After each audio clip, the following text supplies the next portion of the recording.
नमस्कार दोस्तों, स्वागत है आप सभी का हमारे YouTube चैनल एजे स्टडी सेंटर में।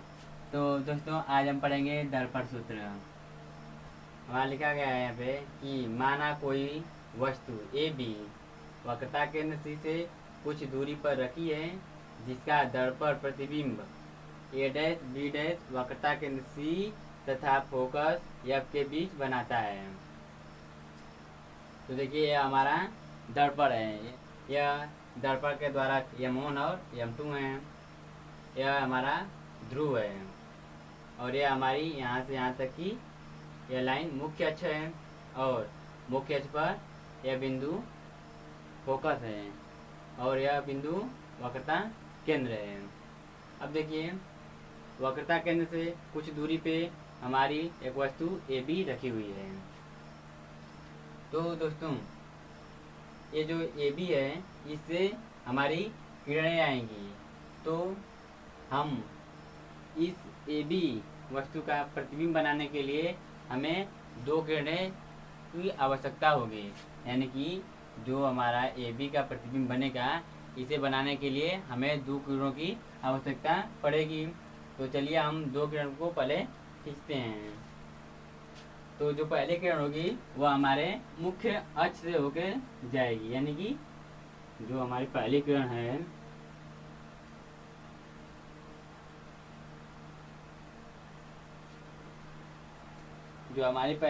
वह मुख्य अक्ष से होकर जाएगी। तो फ्रेंड, जब भी अगर मुख्य अक्ष के समांतर कोई प्रकाश की किरण जाती है तो वह दर्पण से टकराने के पश्चात मुख्य फोकस से होकर जाती है। यानी कि अगर कोई प्रकाश की किरण मुख्य अक्ष के समांतर जा रही है तो वह दर्पण से टकराने के बाद मुख्य फोकस से होकर जाएगी। तो ये जो हमारी किरण है, यह फोकस से होकर जाएगी। अब हम दूसरी किरण को लेते हैं, जो कि वक्रता केंद्र C से जाएगी। यानी कि जो हमारी ये दूसरी किरण होगी वह वक्रता, ये देखिए हमारी वक्रता केंद्र से एक किरण आई। तो दोस्तों, जो किरण वक्रता केंद्र से आती है वह दर्पण से टकराने के बाद पुनः वक्रता केंद्र से ही वापस चली जाती है। तो जो किरण है, ये हमारी ऐसे आई और टकराने के पश्चात यह ऐसे चली गई है। अब जब जिस बिंदु पे ये दोनों किरणें आपस में एक दूसरे को काटती हैं, तो वहाँ पे हमारा वस्तु का प्रतिबिंब बनता है। तो यहाँ बना हमारा वस्तु का प्रतिबिंब A डैश B डैश। यह बन गया हमारा वस्तु का प्रतिबिंब A डैश B डैश। अब देखिए दोस्त, हम एक और किरण को लाएंगे जो कि हमारे ध्रुव से होते हुए जाएगी। यानी कि हम यहाँ से एक और किरण को लेंगे जो कि हमारी ध्रुव से होके जाएगी। देखिए फ्रेंड, हमने अब एक किरण और ली है जो कि हमारे ध्रुव से होकर जाती है और ध्रुव से टकराने के पश्चात यह जहाँ पे दोनों किरणें एक दूसरे को काट रहे हैं, उसी बिंदु से होकर यह चली जाती है। यानी कि यह जो हमारी किरण आ रही है उसे आपतित किरण बोलते हैं और जाने वाली किरण को परावर्तित किरण बोलते हैं। यानी कि ये जो हमारा है, ये जो हमारी लाइन है, यह इसके लिए अभिलंब का कार्य करेगी। तो पहले इस डायग्राम को अच्छे से देख लीजिए, फिर उसके बाद हम आगे की बात करते हैं।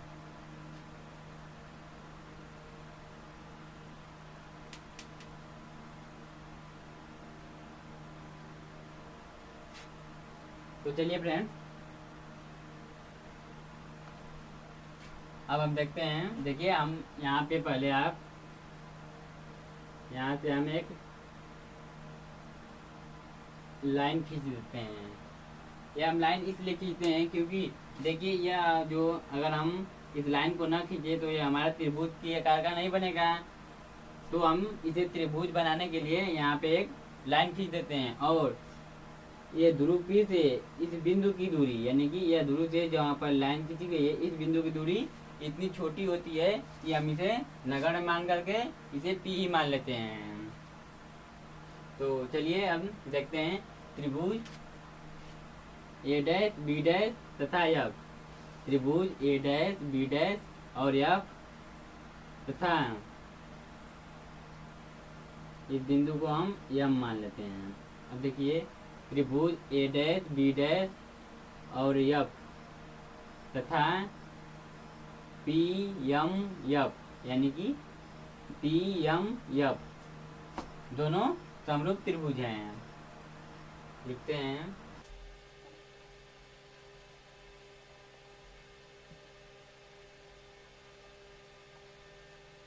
तो फ्रेंड, जब भी अगर दो त्रिभुज एक दूसरे के समरूप होते हैं तो हम उनकी दो भुजाओं को बराबर कर लेते हैं। तो देखिए त्रिभुज A dash B dash F में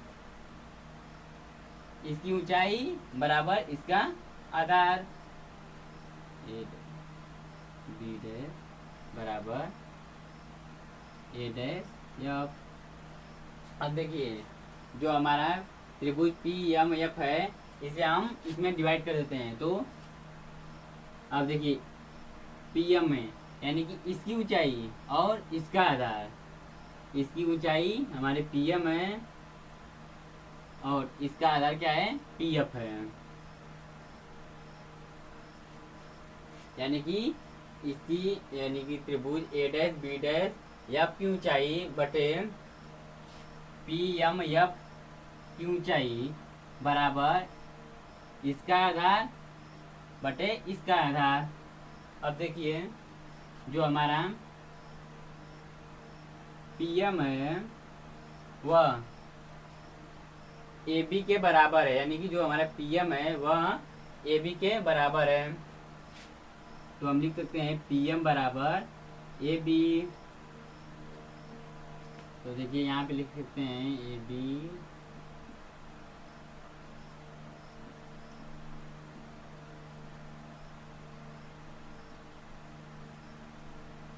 देखिए हम यहाँ पे लिख सकते हैं A डैश B डैश। अब PM की जगह पे हम यहाँ पे लिखेंगे AB बराबर A dash F upon PF। इसे हम समीकरण 1 मान लेते हैं। अब देखिए त्रिभुज ABP तथा त्रिभुज A dash B dash P, यानी ये वाला त्रिभुज ABP और यह त्रिभुज A dash B dash P दोनों समरूप त्रिभुज हैं। तो लिखते हैं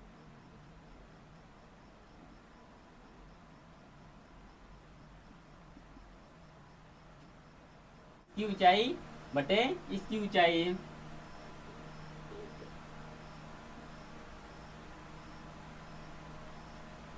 बराबर इसका आधार, यानी कि A dash B dash P का आधार और बटे के इसका आधार, यानी कि इसका आधार क्या होगा हमारा PA डैश होगा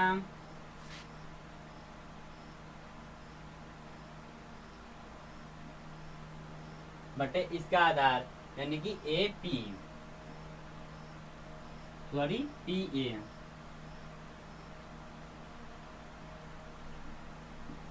इसे समीकरण हम 2 मान लेते हैं।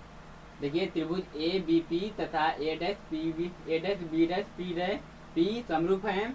तो हम A डैश B की ऊंचाई बटे के AB और PA डैश अपान PA समीकरण इसे 2 मान लेते हैं। अब देखिए समीकरण 1 तथा 2 से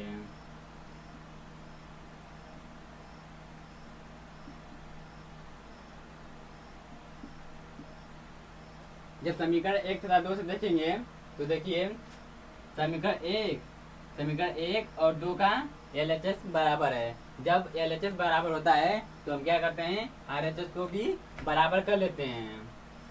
तो हमारा होगा A डैश F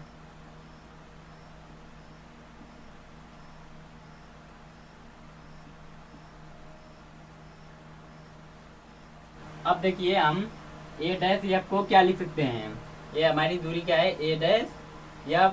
तो इसे हम लिख सकते हैं P A dash minus P F. तो इसे हम लिखेंगे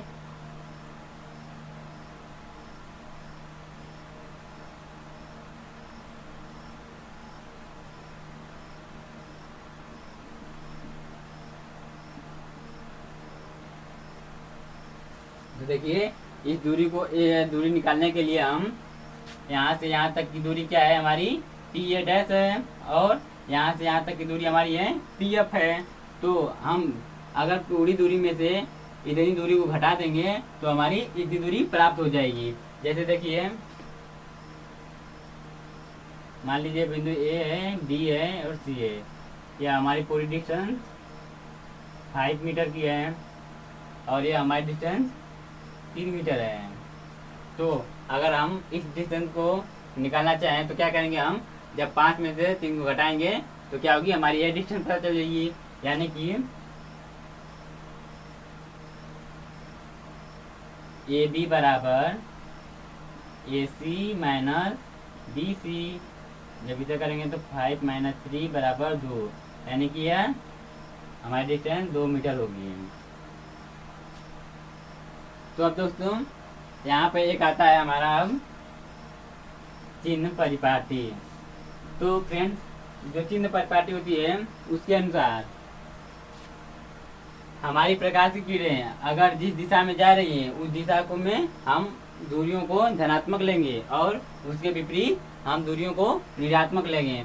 यानी कि यह जो हमारी प्रकाश की किरण जा रही है, यह प्रकाश की किरणों की दिशा किधर है, ये इस साइड है, और यह किधर जा रही हैं, इधर जा रही हैं। तो हम क्या करेंगे, इधर की दूरी को धनात्मक लेंगे और इधर की दूरी को ऋणात्मक लेंगे।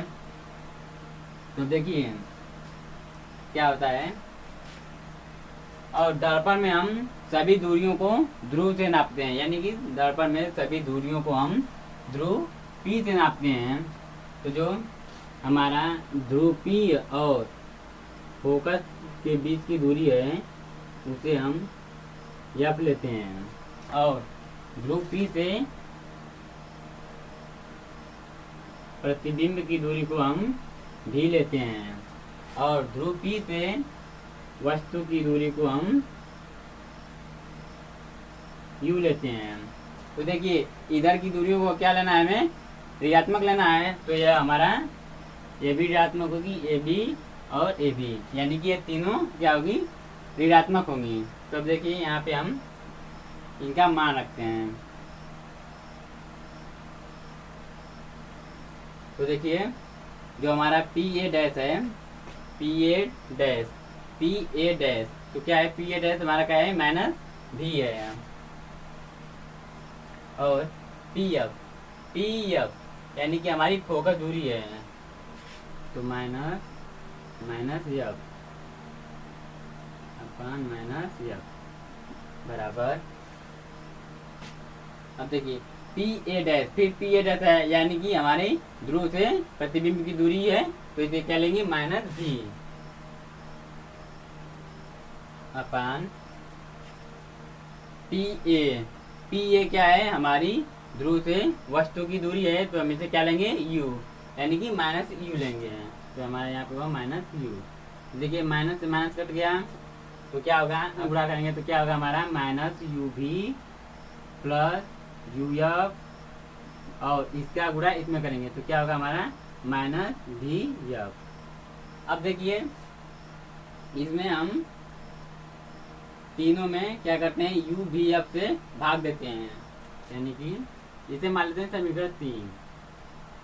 अब समीकरण 3 में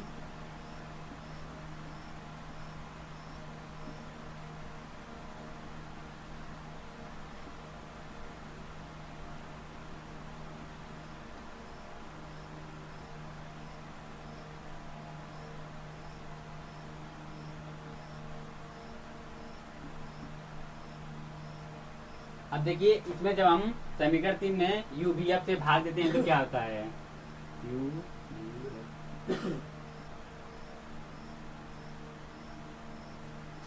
तो फ्रेंड्स हमारा यहाँ यू बी से यू बी कट गया, यू एफ से यू एफ कट गया,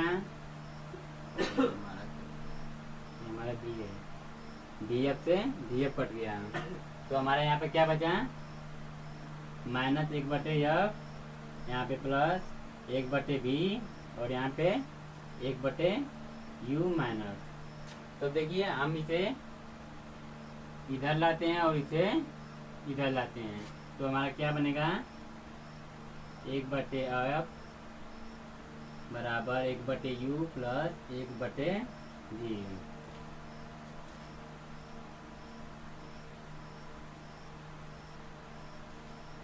तो दोस्तों ये हमारा दर्पण का सूत्र है।